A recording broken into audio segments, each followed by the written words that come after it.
այսօր կպատմեմ ամանորյա ավանդույթների մասին։ Տարբեր երկրներում ամանորը դիմավորում են տարբեր ձևերով։ Օրինակ, կար ժամանակ, որ Հայաստանում ոչ մեկը չէր ասում ձմեռ պապ, այլ ասում էին կաղանդ պապ։ Տարբեր երկրներում, ընտանիքներում ամանորը տարբեր ձևերով են դիմավորում։ Մեր տանը ընդունված է Եղևնի զարդարել միասին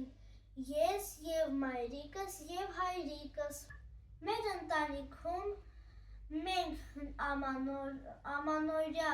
ավանդույթը նաև դիմավորում ենք